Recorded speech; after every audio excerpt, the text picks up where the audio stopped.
안녕하세요. 저는 딸 셋, 그리고 아들 하나 키우고 있는 40대 워킹맘입니다. 저를 모르시는 분들은 아이를 넷이나 키우면서 사회생활까지 한다고 하면 모두가 독하다고 하시더라고요. 네, 저 독한 것도 맞아요. 첫 아이를 낳고 저도 집에서 애 키우면서 살림만 했던 경력 단절까지 이겨냈으니까요. 주변을 보면 애들 어느 정도 다 키우고 엄마 손 별로 안 타기 시작하면 남편들이 돈 벌어오라고 밖으로 보내는 남편들 많다는 이야기 들었어요. 그리고 남편이랑 못 살겠지만 경제적으로 힘들어질 것 같아서 다 참고 사는 아내들 이야기도 많이 들었고, 저는 그런 분들에게 할 수 있다는 것을 보여주고 싶어 글을 적기로 마음먹었습니다.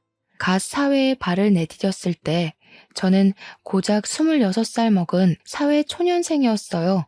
지방 전문대 다니기 싫어서 재수도 하고 휴학도 하면서 시간 꽤 까먹었고, 결국 제 그릇이 작았는지 저는 지방 전문대 졸업하고 첫 취업을 중소기업 격리직으로 했습니다. 그리고 여기에서 빌어먹을 전 남편을 만났습니다. 저희는 나이 차이가 크게 났었는데 제 나이 26, 그리고 전 남편은 12살이나 많은 38, 모두가 말리는 연애였지만 전 남편은 나이가 조금 많지만 동안에 속한 호감형 외모를 가지고 있었어요. 무엇보다 말을 정말 재미있게 했어요. 그러다 보니 같이 이야기만 해도 자꾸 저는 웃음이 나왔고 전 남편은 저에게 웃는 모습이 참 예쁘다고 계속 꼬셨어요. 원래 여자 꼬시기가 제일 쉽다고 그러잖아요. 어린 나이에 나와 다른 씀씀이를 가진 어른이 제가 좋다며 선물 공세를 펼치는데 어떤 여자가 안 좋아하겠어요? 금전적으로 여유가 넘치는 모습이 어쩌면 제가 속물로 보일 수 있겠지만 정말 마음에 들었습니다. 친정이 넉넉하지 못한 형편이라 항상 아끼고 사는 것이 몸에 박혀 있었는데 이 남자와 함께 있으면 좀 욕심내도 괜찮을 것 같다고 생각했었거든요. 무엇보다 저한테 계속 예쁘다고 하는 사람한테 결국 눈길이 갔고 그렇게 연애를 시작했습니다. 전 남편은 홀어머니와 저보다 10살이나 많은 여동생이 한 명 있었고 아무래도 노총각 아들이 마음에 걸렸던 시어머니는 결혼을 서둘렀으면 좋겠다고 했어요. 딱히 제가 더 어리다고 무시 안 하고 노총각 아들이 12살이나 어린 여자랑 결혼한다니까 처음에는 시어머니도 10살 많은 시누이도 저한테 정말 잘해주셨어요. 어른들이 그러죠. 어려서 아무것도 모를 때 시집가야 한다고. 제가 그 말에 속았습니다.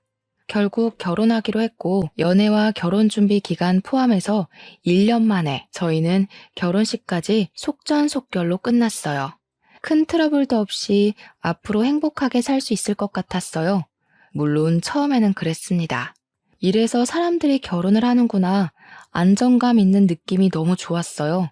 연애랑 결혼이랑 별로 다를 것 없더라고요. 평소와 다 똑같은데 출퇴근을 같이 한다는 것 말고는 전혀 달라진 것도 없었고 오히려 더 좋은 것들이 많았어요. 그냥 퇴근길에 맛집에서 맛있는 음식을 먹고 새로 개봉한 영화도 보고 주말이면 근교로 나들이도 가는데 어른들의 간섭과 통금만 없어진 느낌이라서 너무 좋았습니다. 하지만 달콤함은 너무 짧았고 우리 사이에 아기가 생기면서 많은 변화가 찾아왔어요.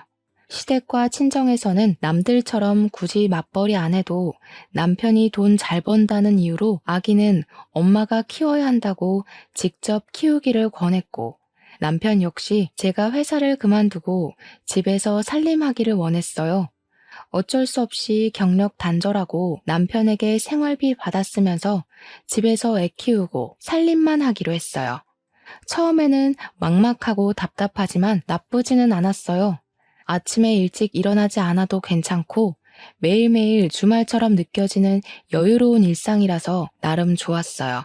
하지만 집에서 전업주부로 지내면서 시어머니와 사소한 문제로 트러블이 생겼습니다. 천사처럼 좋던 시어머니는 제가 전업주부로 지내는 모습이 마음에 안 드셨는지 아니면 원래 본 모습이 이런 사람인 건지 모르겠지만 태도가 변하기 시작했습니다. 너는 친정에도 전화 그렇게 안 하니? 시어머니가 죽었는지 살았는지 궁금하지도 않아? 네가 그렇게 뜨신 밥 먹고 등 따뜻하게 지낼 수 있는 게 누구 덕분인데 이러니? 이런 사소한 부분에서 어린 게 티가 난다니까. 앞으로 일주일에 서너 번은 꼭 전화해라. 처음에는 왜 전화 한 통 안 하냐, 안부 전화는 왜 안 하냐며 서운하다고 하셨지만 오래 가지는 않았어요. 곧 딸이 태어나고 안부 전화에 대한 트러블은 사라졌습니다.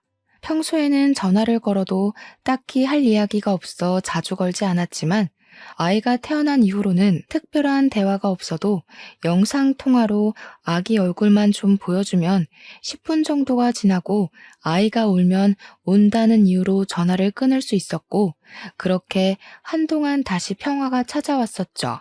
인생은 고난의 연속이라고 했던 말, 태어나서 처음으로 인정하게 되었어요. 아이가 뒤집기를 하고 기어다니고 걷기 시작하면서 육아로 인한 트러블이 너무 많았어요. 애들은 몸에 열이 많잖아요. 매일 땀을 흘리면서 노는 아이에게 얇은 옷을 입히면 추운 겨울에 왜 옷을 얇게 입혔냐? 한창 호기심 많아질 시기에 소파 등반이라도 하면 애가 위험하게 노는데 왜 말리지 않냐면서 사사건건 육아에 참견하시기 시작했어요. 저도 나름대로 육아 서적도 읽고 맘카페에서 정보 공유도 받으면서 아이를 키웠는데 옛날 사고방식을 가진 어른들이 보기에는 못마땅한 것들이 많았나 봐요. 요즘 애들은 육아 공부도 한다는데 너는 그런 것도 안 하니? 아니면 어려서 모성애가 없어서 애를 방치하고 키우는 걸로 보인다. 애들한테 눈 잠시도 떼지 말고 항상 애가 먼저다. 하여튼 요즘 것들은 어머님, 요즘 애들 다 이러고 커요. 오히려 과잉 보호는 좋지 않다고 말도 많고요. 육아는 제가 알아서 할게요. 어머님이 이러시는 거 너무 불편해요. 뭐? 육아도 다 경험이 중요하단다. 어른들이 먼저 경험하고 느낀 거 조언해주면 예, 알겠습니다, 어머님 하고 받아들여야지. 또 말대꾸만 하고. 어디에서 배운 버릇이니? 육아에 대한 책도 많고 전문가들도 많아서 저도 다 보고 배우면서 키워요. 옛날 방식이 무조건 정답은 아니잖아요. 제가 알아서 키울게요. 그냥 안부 전화는 왜 안 하냐는 잔소리만 안 들었지. 다른 이유로 사람 미치게 했어요. 그리고 더 힘들었던 것은 시어머니와 부딪히는 일이 많아지면서 남편에게 하소연하기 시작하였고 처음에는 우리 엄마 왜 저러는지 모르겠다고 자기 키울 때 안 그랬는데 왜 유난인지 모르겠다던 남편이 점점 저한테 질리기라도 했는지 변하기 시작했습니다. 어른이 말하면 고개 숙일 줄도 알아야지.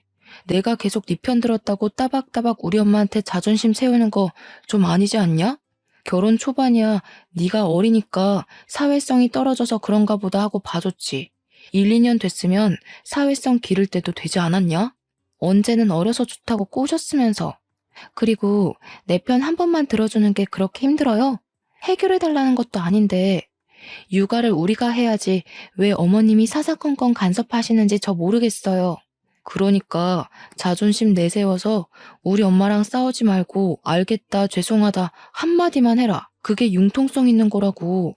듣기 좋은 소리도 한두 번 들으면 듣기 싫다는데 내가 언제까지 네 감정 쓰레기통으로 살아야 하냐? 어머님도 힘들게 하는데 당신까지 왜 이래요? 그리고 당신도 살림이나 육아에 전혀 관심 하나도 없고 저 혼자 독박 육아하는 거 불공평한 것 같으니까 앞으로 나눠서 해요. 애를 저 혼자 만든 건 아니잖아요. 집에서 따뜻하게 살림이나 하고 쇼핑만 하고 지내니까 아주 배가 불렀다. 남들은 애 키우면서 밖에서 돈도 벌어다 온다는데 오늘은 또 뭐 샀냐? 쓸데없는 거 샀지? 집에서 내가 주는 돈 받아서 쓰면서 매번 20만 원씩 장 보는 거 개념이 없는 거 아니냐? 애가 아직 사회의 쓴맛을 안 봐서 돈 아까운 줄 모르나? 앞으로 네 경제 개념 기를 겸 영수증 제출하고 꼬박꼬박 보고해라.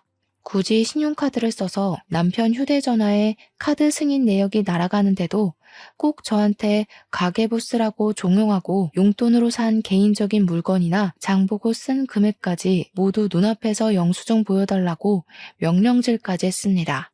마트에서 음식 재료 사는 것도 영수증 하나하나 다 비교하면서 몸에도 안 좋은데 애들 간식이 꼭 필요하냐? 얼마 전에 애들 신발 사지 않았느냐고, 애들은 금방 크는데 신발을 또 사줬냐고 잔소리. 아이가 예쁜 것과 돈은 별개인가 봐요. 그렇게 애가 예뻐서 집에 오면 눈에서 꿀이 뚝뚝 떨어지면서 애 입에 들어가는 거 하나하나 다 참견하고 입는 옷이면 신는 신발까지 다 탐탁지 않아 했어요. 아이가 둘째라서 물려받을 옷이라도 있으면 모르겠지만 첫째인데 왜 이렇게 야박하게 구는 걸까요?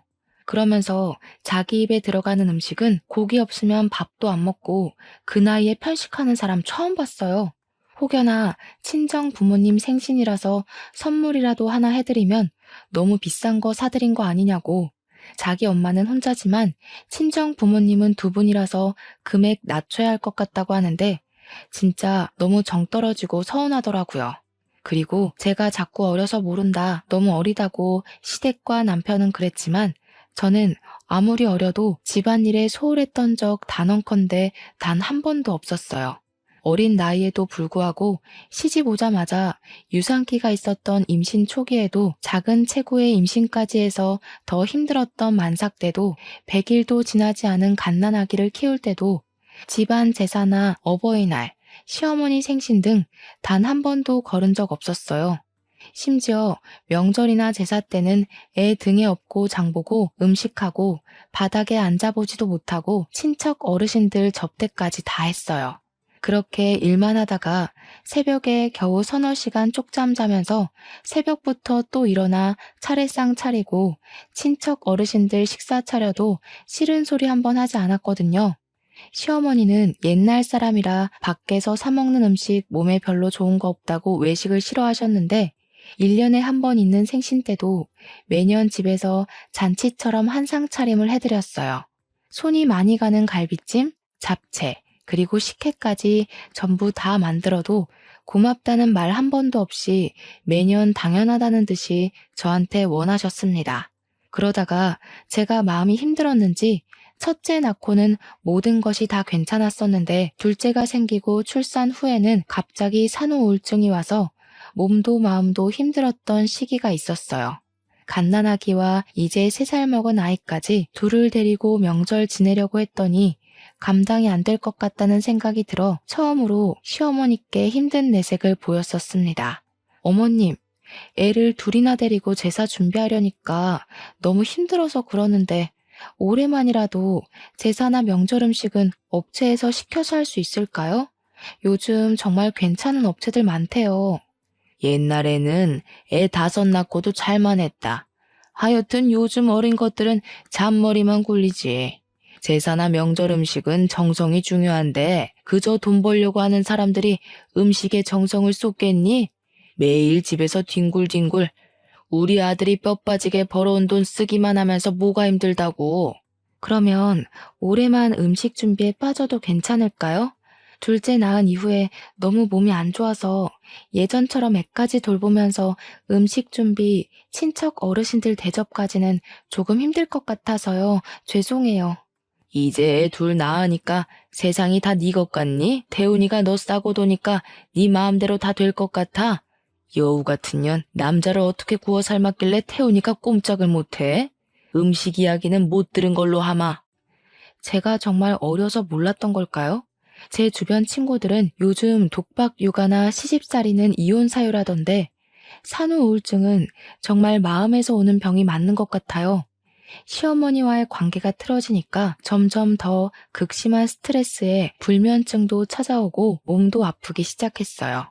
이렇게 참다가는 정말 큰 병이라도 걸릴 것 같아서 고민 끝에 너무 힘들어서 남편에게 한 번 더 부탁했지만 남편의 입장도 시어머니와 비슷했어요.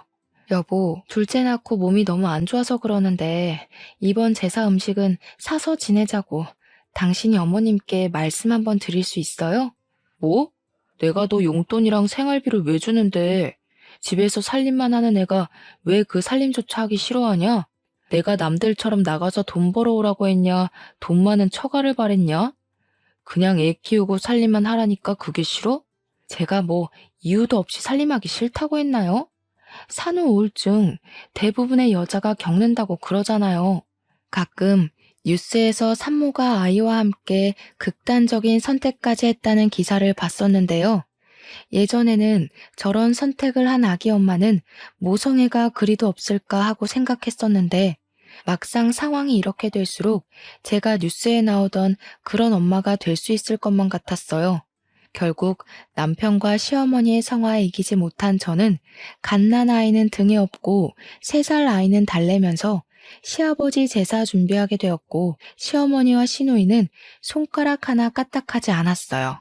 애 우는데 보고만 있으면 애가 울음 그치겠어? 좀 달래. 하나밖에 없는 시아버지 제사상 차리기도 싫다고 시위하는 거야, 뭐야? 똑바로 좀 하자.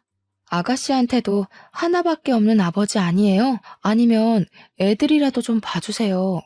애들 보기 싫으시면 음식이라도 도와주시던가요. 저도 몸이 여러 개가 아니잖아요. 혼자서 애도 보랴 음식도 하려고 하니까 진짜 너무 힘들어요. 얘 좀 봐라. 저기요. 눈 똑바로 뜨고 말대꾸 하네?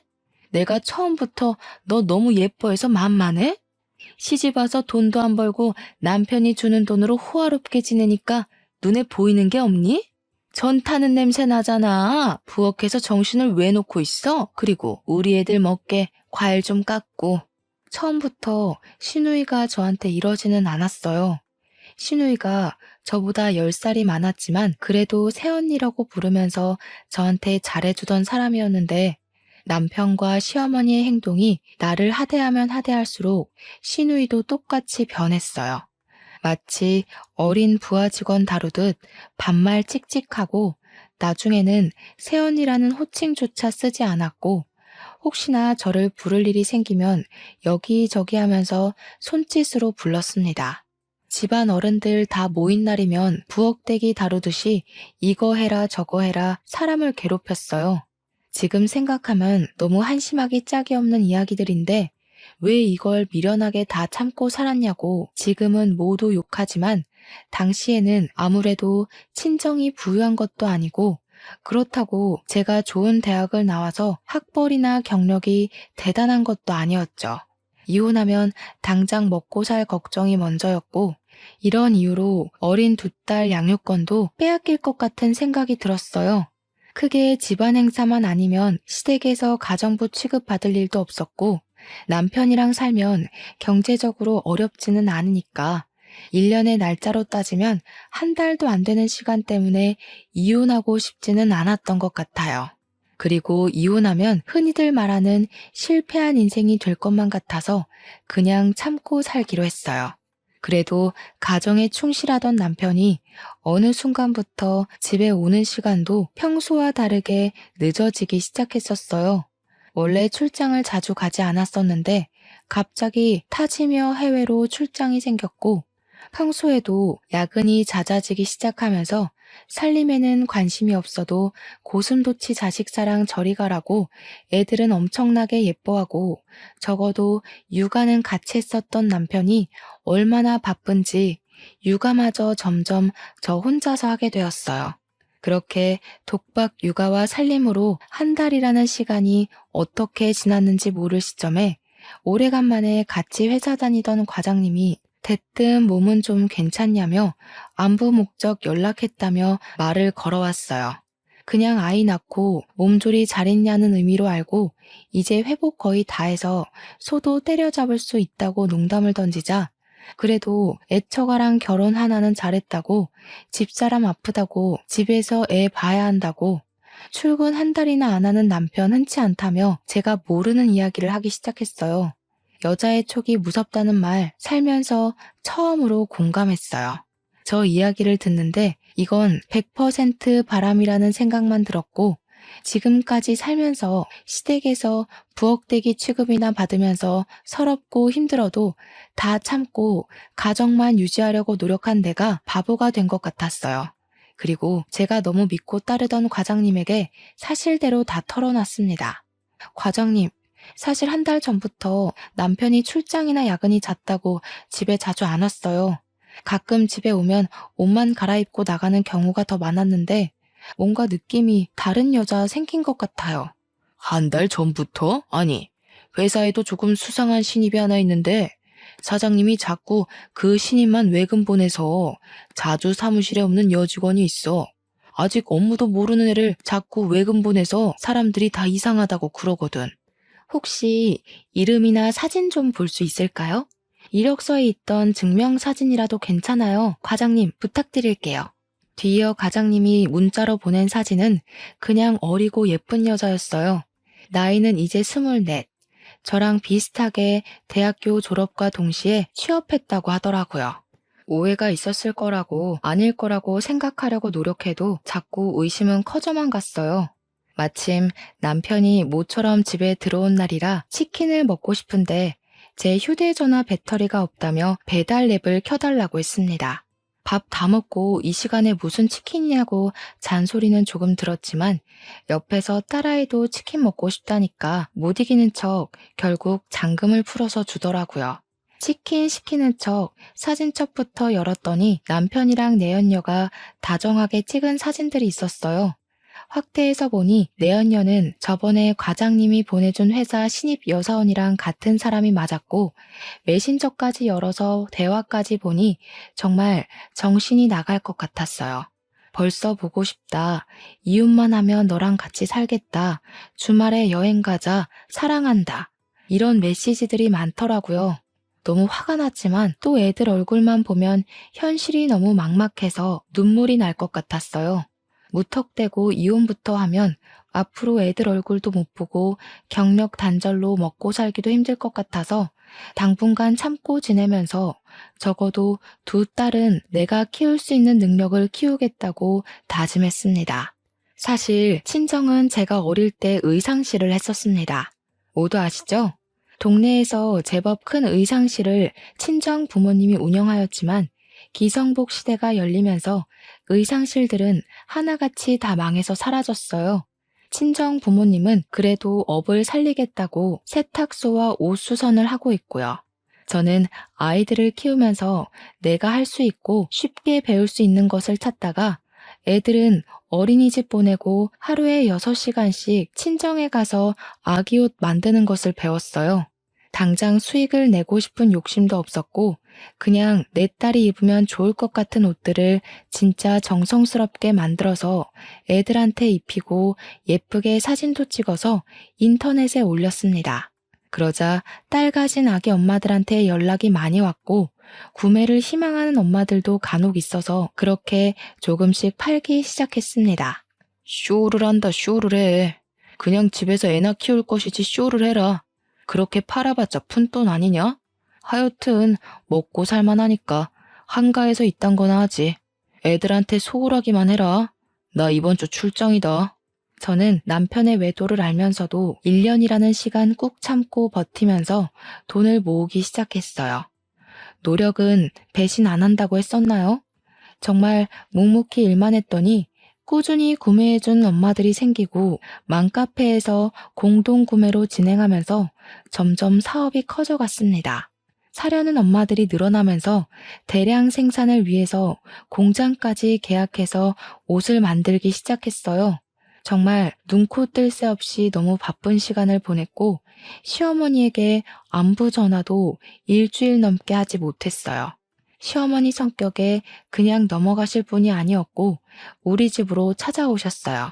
너 요즘 친정에 갔다가 매일 이렇게 늦은 시간에 집에 오니? 우리 아들 돈 받아 처먹으면서 가정은 나 몰라라. 결혼하면 출가 외인인데 친정에 가 있는 시간이 너무 길다. 이럴 거면 나 너랑 우리 아들 결혼 안 시켰다. 네가 이따위로 행동하는 거 보면 내 속이 다 터지니까 그냥 이혼해라. 우리 아들 능력 좋아서 괜찮은 며느리 줄을 섰다. 그냥 잠깐 애들 어린이집에 간 시간에만 하는 거라서 가정에 소홀하지 않았어요. 그리고 잘 지내고 있는데 갑자기 이혼하라는 거 좀 듣기 거북하네요, 어머님. 저 되바라진 년이 입만 살아서 가정에 소홀하지 않다는 애가 시애미가 죽었는지 궁금하지도 않아? 꼭 이렇게 찾아오게 만들고 사업은 아무나 하는 줄 아는 게냐? 그냥 집에서 밥이나 하고 애나 키워라. 웃기지만 제 사업이 입소문을 타면서 점점 더 커질수록 남편 회사는 더 힘들어지고 있었습니다. 하지만 남편은 내연녀에게 푹 빠져서 제 사업에는 관심도 없었고 그저 푼돈이라고 확신하고 무시했어요. 그러다가 남편 회사가 어느 순간부터 일이 꼬이기 시작했고 주변 지인들에게 돈을 빌리기 시작했어요. 여자한테 빠져서 회사 일에 관심이 없으니 당연히 점점 더 회사는 어렵고 빚 갚을 날짜는 다가오는데 돈은 안 들어오고 빚을 빚으로 돌려막게 하면서 몇 개월 버티더니 결국 빚을 갚지 못해 부도가 났습니다. 회사랑 가지고 있던 땅을 전부 처분해도 3억이나 부족했고 결국 집을 팔아야 빚을 다 갚을 수 있었어요. 남편의 입장은 애들 키우려면 집은 있어야 한다고 지금 땅이란 집을 다 제 명의로 돌리고 위장 이혼하자고 하더군요. 당장이라도 가압류, 압류, 민사소송과 형사소송이 걸릴 수도 있다고 남은 재산을 다 제 명의로 돌리고 이혼했어요. 빚은 갚지도 않고 현금으로 2억 챙겨서 베트남으로 도망까지 갔습니다. 정말 웃긴 건 이 와중에도 내연녀를 데리고 갔더라고요. 그 여자 SNS는 온통 베트남에서 지내는 사진으로 도배가 된 상태고 전 남편은 오히려 한국에 있을 때보다 더 잘 지내는 것 같았어요. 저희는 시어머니에게 위장 이혼이라고 밝히면 어느 순간 소문이 날 수도 있을 것을 고려해 회사가 망했다느니 빚쟁이들한테 쫓기고 있다느니 그런 이야기는 하지 않고 남편이 베트남으로 장기 출장 갔다고만 했어요. 그렇게 3년이라는 시간 시댁에도 비밀로 하고 저는 묵묵히 혼자서 애들을 키우면서 지냈습니다. 꼴에 전 남편은 제 새끼라고 애들은 잘 지내냐, 애들 많이 컸겠다 하면서 보고 싶다고 사진 좀 보내라고 연락은 왔지만 베트남에서 살림 차리고 행복한 시간을 보내느라 제 생각은 안중에도 없는 것 같았어요. 왜냐하면 저에게 혼자 애들 키운다고 고생이 많다느니 미안하다는 말은 한 번도 하지 않았으니까요. 애들도 점점 아빠가 없다는 현실에 익숙해지고 점점 크면서 저와 셋이서 지내는 생활에 익숙해졌어요. 그리고 애들도 할머니가 엄마를 싫어한다는 것을 인지하면서 할머니 집에 가는 것을 좋아하지 않았고요. 이런 이유와 사업이 바빠지면서 정신이 없어 시댁의 발길을 끊었더니 또 시어머니의 폭언이 시작되었어요. 정말 3년 내내 육아며 살림, 사업 모든 것에 여전히 간섭이 심하셨고 심지어 저에게 자기 아들이 다른 여자랑 바람나서 사업 다 말아먹고 베트남으로 야반도주한 건 꿈에도 모르고 저를 무시하는 발언과 폭언으로 기죽이기만 하셨습니다. 가끔 정도가 지나친 날에는 시어머니에게 있는 그대로 털어내고 인연 끊고 싶었던 날도 많았어요. 사람들은 가끔 이해가 안 간다면서 시어머니에게 왜 비밀로 했냐고 하는데 시어머니 나이도 많으시고 그냥 며느리로서 마지막으로 해드릴 수 있는 배려라고 생각해서 그랬어요. 그렇게 예뻐하던 아들이 하루아침에 빚쟁이가 되어서 이혼하고 해외로 도피했다고 하면 큰 충격에 어떻게 되실 수도 있을 것 같았거든요. 네가 너무 뻣뻣하게 굴어서 우리 아들이 장기 출장 간 거 아니니? 살면서 한 번도 이렇게 길게 출장 나간 적이 없던 애다. 여자가 드세면 남자가 집 밖으로 겉도는 거다. 이게 다 매력이 없는 네 탓이다. 어머님, 요즘 그런 마인드로 사람들이랑 이야기 나누시면 욕 드세요. 그리고 태훈 씨는 사업자 출장 나갔는데 이게 왜 저랑 상관이 있는 걸까요? 좀 기분 나쁘네요. 이게 두고 보자 하니까 이제 잘 보일 남편이 옆에 없다고 말 대꾸하는 게냐? 너 그러다가 태훈이가 베트남에서 베트남 여자라도 만나서 돌아오면 그때도 이렇게 큰 소리 칠 수 있겠니? 나는 정이고 애들이고 뭐 없다.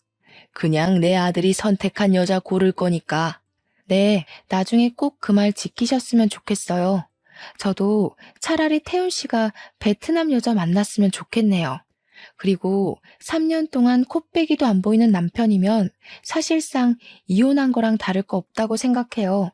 그러니까 어머님도 저한테 이러실 권리 없으세요. 저 아범한테 생활비도 안 받고 제 돈으로 애들 키우고 있으니까. 너 그 사업 누구 덕에 잘 된 것 같냐?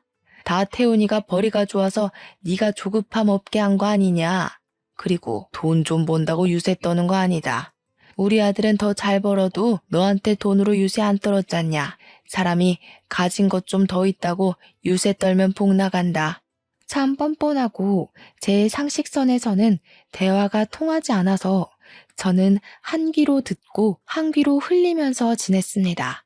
그러다가 주말이고 사업이 바빠서 애들이랑 시간을 많이 보내지 못한 것 같아 키즈 카페에 갔어요.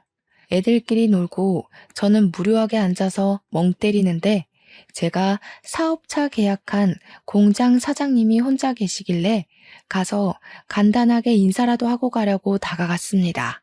어머, 안녕하세요. 주말이라고 애들이랑 나오셨나 보다. 되게 다정한 아빠네요. 그런데 혼자 오셨어요?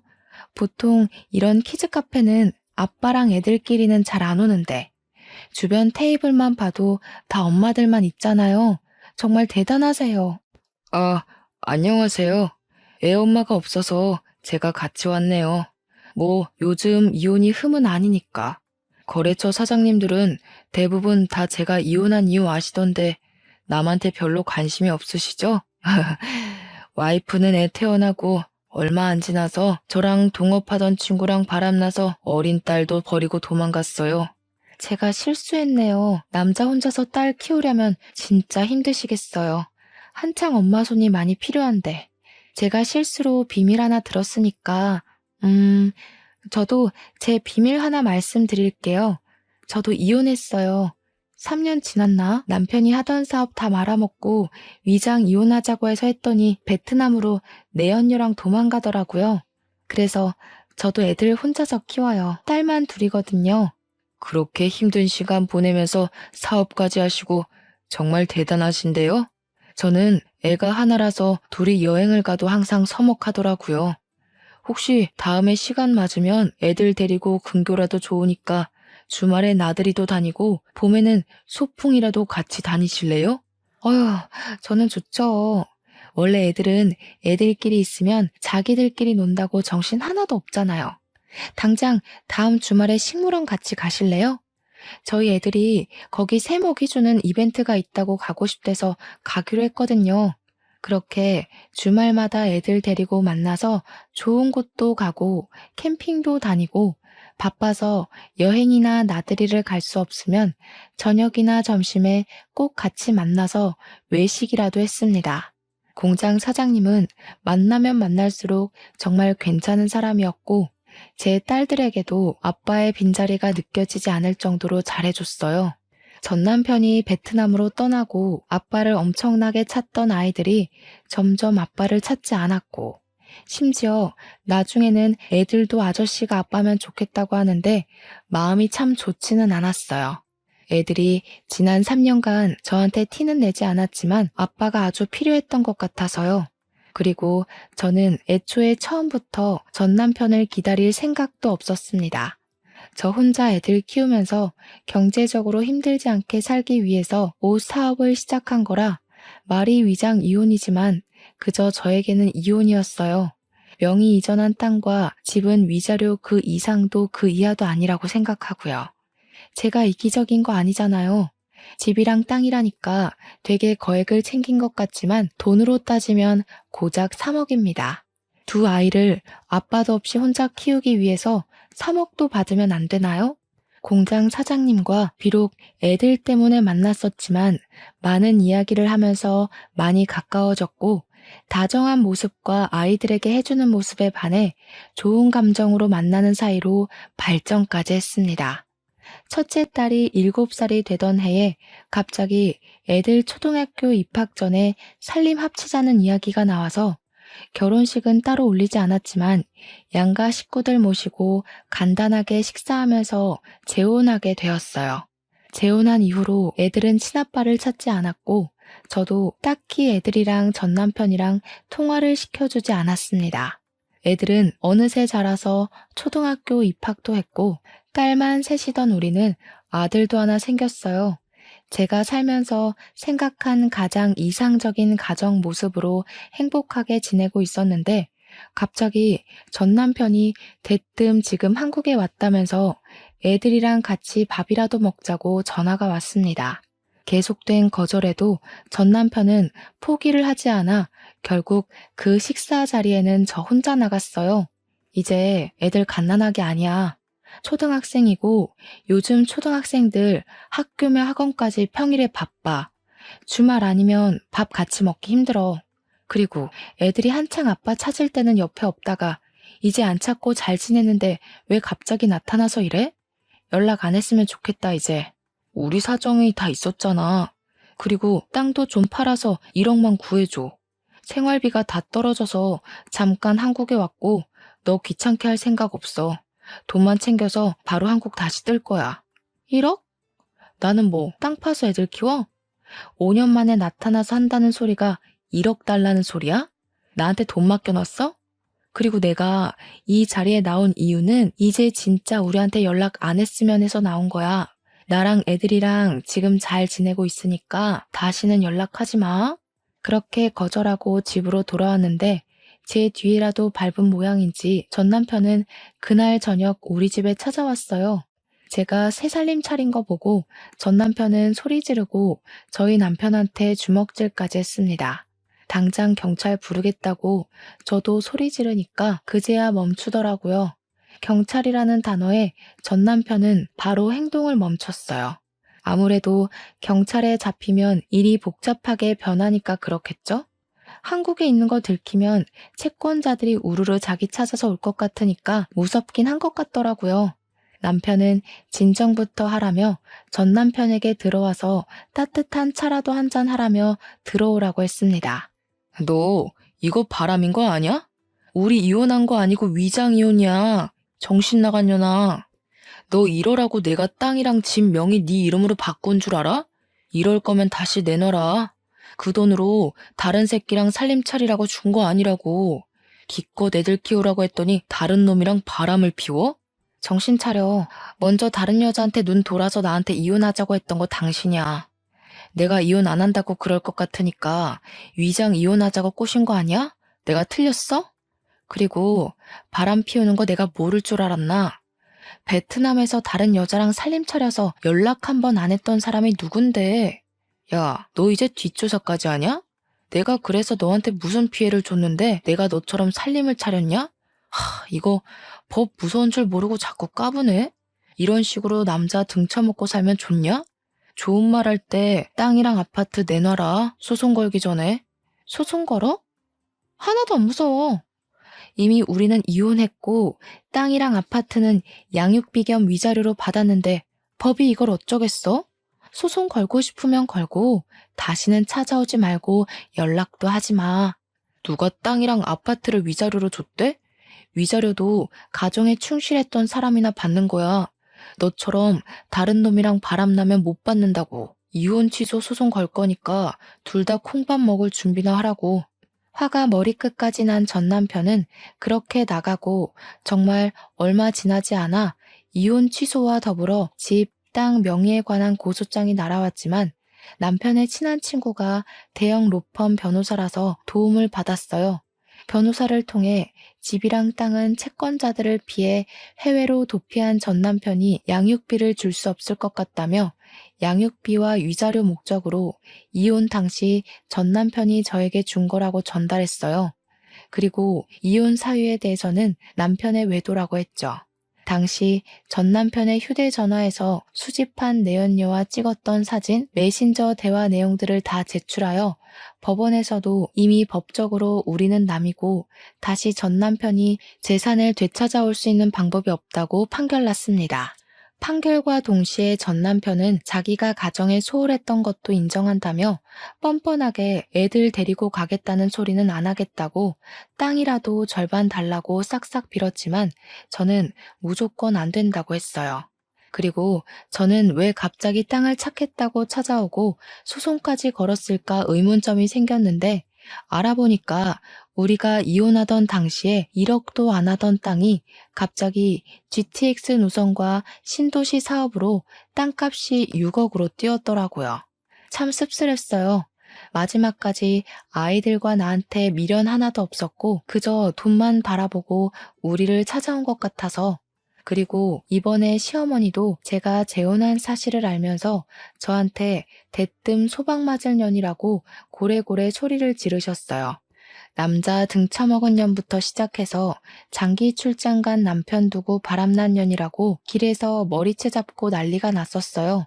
너 내 아들이 얼마나 잘했는데 감히 장기 출장 간 사이에 딴 놈이랑 바람이나? 네가 그러고도 사람이냐? 소방 맞을 년아. 내 아들 돈은 다 다시 돌려줘야지. 이거 놓으세요. 어머님 잘난 아들이 바람 피운 거지 저는 바람 아니에요. 이혼하고 어머님 비위 지금까지 맞춰드렸는데 이제 저 어머님 며느리 아니니까 그렇게 굴지 마세요. 그리고 법원에서도 어머님 아들이 바람 피웠다고 다 인정했으니까 이렇게 찾아오지 마세요. 증거 있어? 네가 뭔데 우리 아들 모함이니? 이런 식으로 내 아들 돈 빼돌렸지. 결혼하고 지금까지 그 성깔 드러내고 살 수 없어서 답답하게 어떻게 살았니? 건방진년. 어머님이 그러셨죠. 베트남에서 베트남 여자라도 만나서 오면 어쩔 거냐고. 처음부터 한국에서 바람났고 그 여자랑 베트남에서 살림 차렸어요. 어머님도 그러셨잖아요. 어머님 아들이 좋다는 여자 허락하겠다고. 이미 답 나온 거 아닌가요? 다시는 연락하지 마세요. 뭐? 태훈이한테도 연락하지 말라고 하고 찾아오지 말라고 했다며? 자식과 부모 사이의 연을 네가 뭔데 마음대로 끊어? 애들 아빠는 그래도 태훈이다. 애들은 우리가 키우마. 지금 태훈 씨 채무자 신세라서 빚쟁이들한테 쫓기는데 무슨 애들을 키워요? 제가 다달이 양육비 달라고 안 하는 걸 감사하게 여기고 제발 귀찮게 하지 마세요. 아시겠어요? 이미 양육권도 법적으로 제가 가졌으니까요. 이렇게 시어머니의 그늘에서도 벗어날 수 있게 되었고 그동안 마음에 쌓였던 서러움들이 씻겨 내려갔어요. 이후로도 제발 아파트라도 달라고 연락은 왔지만 저는 줄 이유가 없는 것 같다고 딱 끊어냈고 전 남편은 수중에 있던 돈이 다 떨어지자 내연녀는 빚쟁이랑 살기 싫다면서 도망갔다고 들었어요. 집도 구할 수 없고 채무자 신세라서 취업도 어려우니 결국 시어머니 집에서 전 남편은 생활하고 있고 시어머니는 그렇게 자기 아들 능력 좋다고 저 무시하시더니 나이 80에 나이 많은 아들 뒷바라지하면서 살고 있다고 하더라고요. 저처럼 경력 단절로 집에서 남편이 주는 용돈으로 눈치 보면서 사시는 주부가 있다면 꼭 제 사연으로 용기 얻으셔서 제가 잘할 수 있는 일을 찾으셨으면 좋겠습니다. 그리고 혹시나 어린 나이에 결혼하거나 나이 차이가 크게 나는 남자와 결혼하려는 여성분이나 그런 딸을 가진 엄마라면 꼭 말려주세요. 저는 도시락 싸서 정말 쫓아다니면서 말리고 싶어요. 마지막으로 저는 살면서 정말 많은 사람을 만나야 사람 본 눈이 길러진다는 거 믿게 되었어요. 비록 한 번의 실패는 있었지만 덕분에 지금은 정말 좋은 사람과 제가 생각하던 이상적인 가정을 이루고 행복하게 지내고 있습니다. 여러분들도 늘 행복하시고 길었던 제 사연 들어주셔서 정말로 감사합니다.